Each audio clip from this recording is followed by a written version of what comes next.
If you ask me, the timing of this Katy Perry video is a little bit too convenient. It seems to be right around the time that all the news about these people in the entertainment industry and in high up government positions are being revealed to be sexual deviants, sexual predators, let's just say they're lacking in morality. And this video is almost like a battle cry for women to rise up and fight back.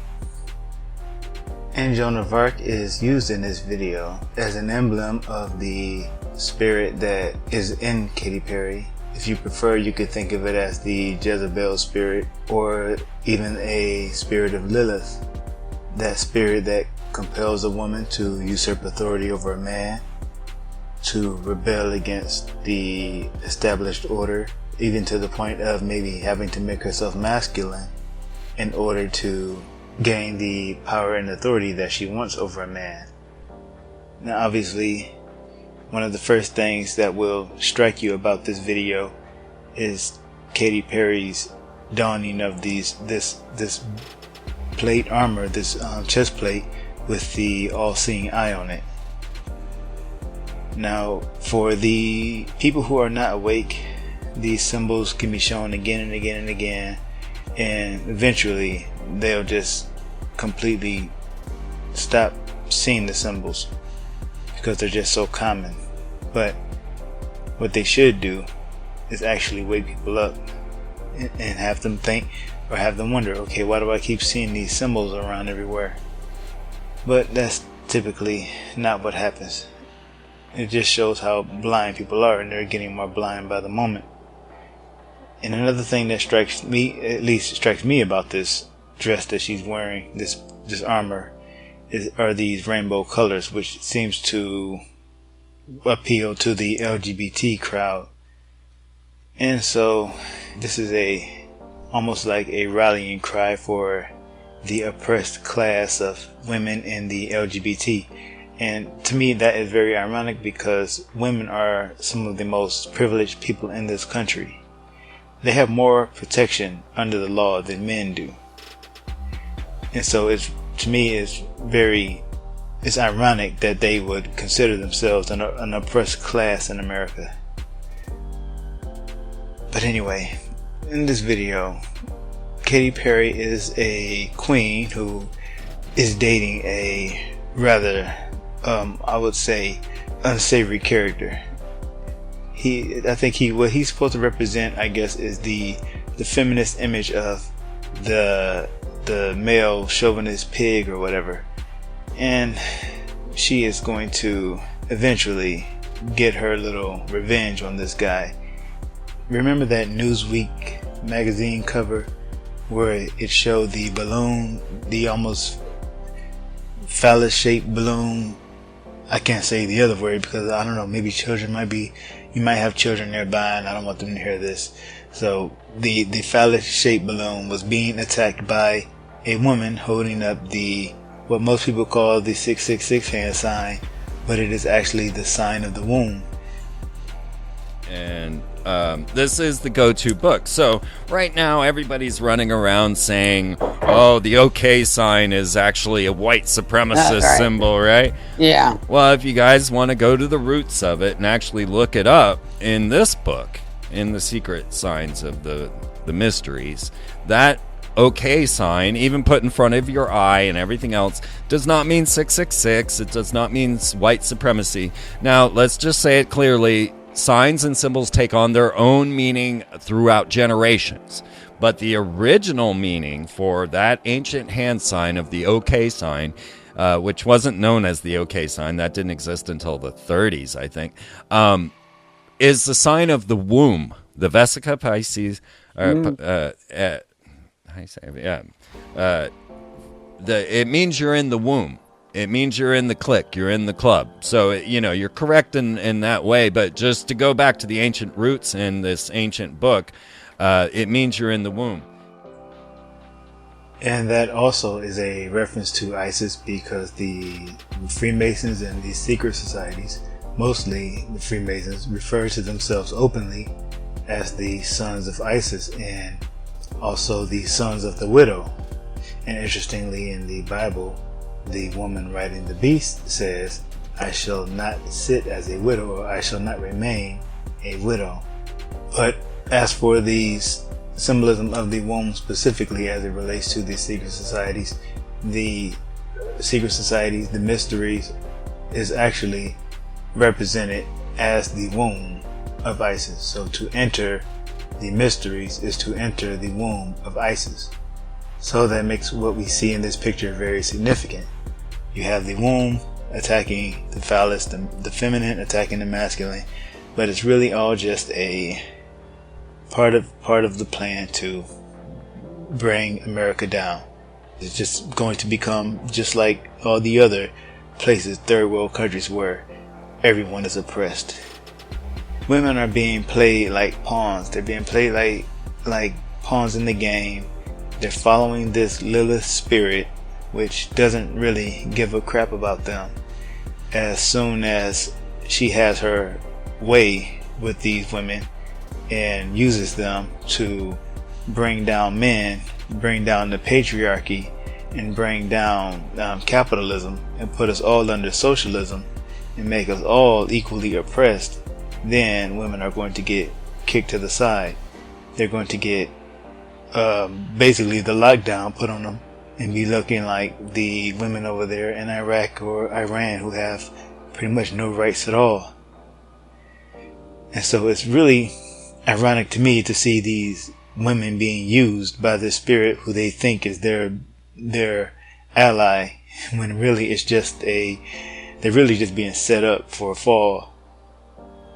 And so anyway, proceeding in this video, another thing that stood out to me in this video was one of the first shots of it. We have a group of, I'm just going to come right and tell you exactly what I think. These are not women, these are men. Almost every woman that you see in this video is actually not just they're not even trannies, they're just straight up dragon queens. Some of them have breasts, but for the most part it's like they're not even really trying. They're obviously men wearing wigs and dresses, people with the faces of men and the hair of women. And so in this shot we have one of them blowing a trumpet to wake people up with 2 lightning bolts, which is satanic. And I'm still studying the meaning of the 2 lightning bolts. But then you also have the diamonds, which is a symbol of the goddess. And the Freemasons know all about the square and the diamond and the sacred feminine, which also kind of links us back to that eye again that's on the breastplate of this Joan of Arc type of character that Katy Perry is going to turn into in this video. Originally, the all-seeing eye belonged to the goddess Mot, and I have covered that in past videos, and it was later transferred to Horus, but it is still called the Wadjet, which is the goddess that protects Horus. And so when you see the eye, you think about the Illuminati, the Freemasons and everything, and Isis is the embodiment of the secret societies and the Freemasons. So the eye represents Isis as much as it does anything else.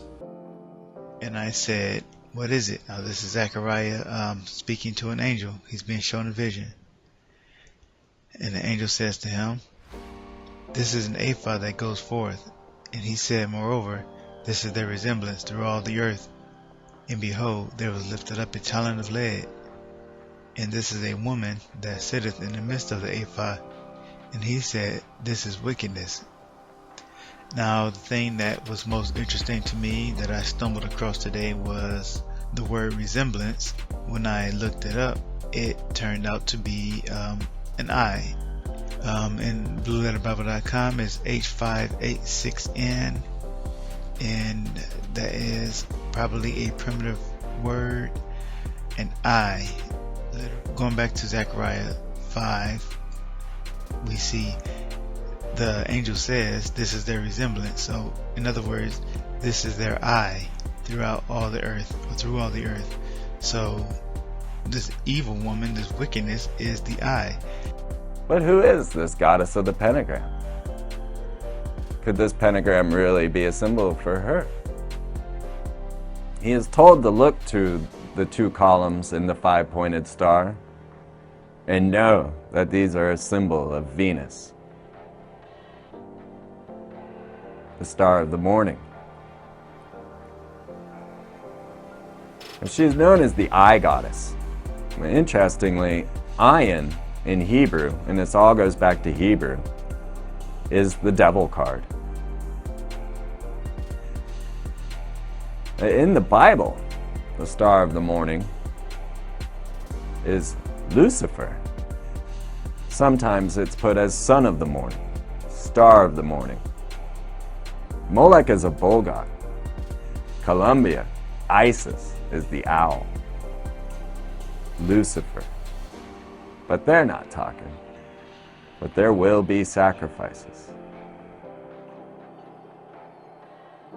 But as a queen, as she plays this queen in this video, we have her being more or less harassed by this pig-like character. They make the comparison to a pig quite often in this video, so that you know, in case you didn't get the symbolism, because they didn't lay it on thick enough, they have to really nail it home for you by actually putting a pig in the video and putting his face on the pig's body.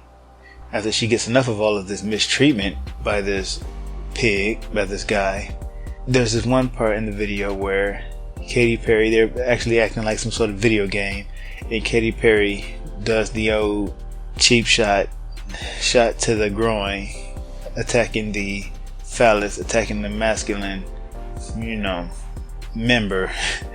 And as the icon, the prince, or the male, has the pig.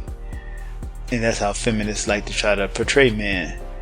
And on Katy Perry's side, though, she has once again the all-seeing eye.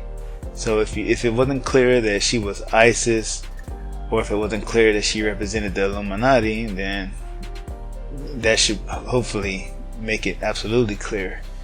She is being used by that spirit and by that group. And so after getting enough, having enough of the treatment that she was receiving, she decided to slap the Harvey Weinstein of this video, or the Russell Simmons of the video, or whoever else. She slaps him across the face, and that lands her in the guillotine. And so we end up at this shot where I was kind of alluding to earlier when I said that everyone in this video was a man. Even if they were supposed to be women, they were all men. And interesting, the Japanese also have those sort of plays where even the female characters are all played by men. And it's a really disturbing trend, but they're out there in the open. This is what the Freemasons and the Templars and all of those guys in the Bohemian Grove, this is what they do anyway. They all dress like women. So this is really just showing what they do in private out in the open. So Katy Perry gets beheaded, and that is when her Isis side decides to come out, and she arrives at the party surrounded by these drag queens and these flamers and the guy wearing the checkerboard in the back. And she takes out her double-edged sword, the two-edged sword, where the lips of a strange woman are a two-edged sword. And she is going to strike back at the patriarchy, the male pigs, the scum that they all say we are. But like I said, they're just being played for pawns. If women fall for this, they're just setting themselves up for a huge fall. And that's all I have to say for this video. Thank you all for listening. Thank you for watching, and Jesus bless you.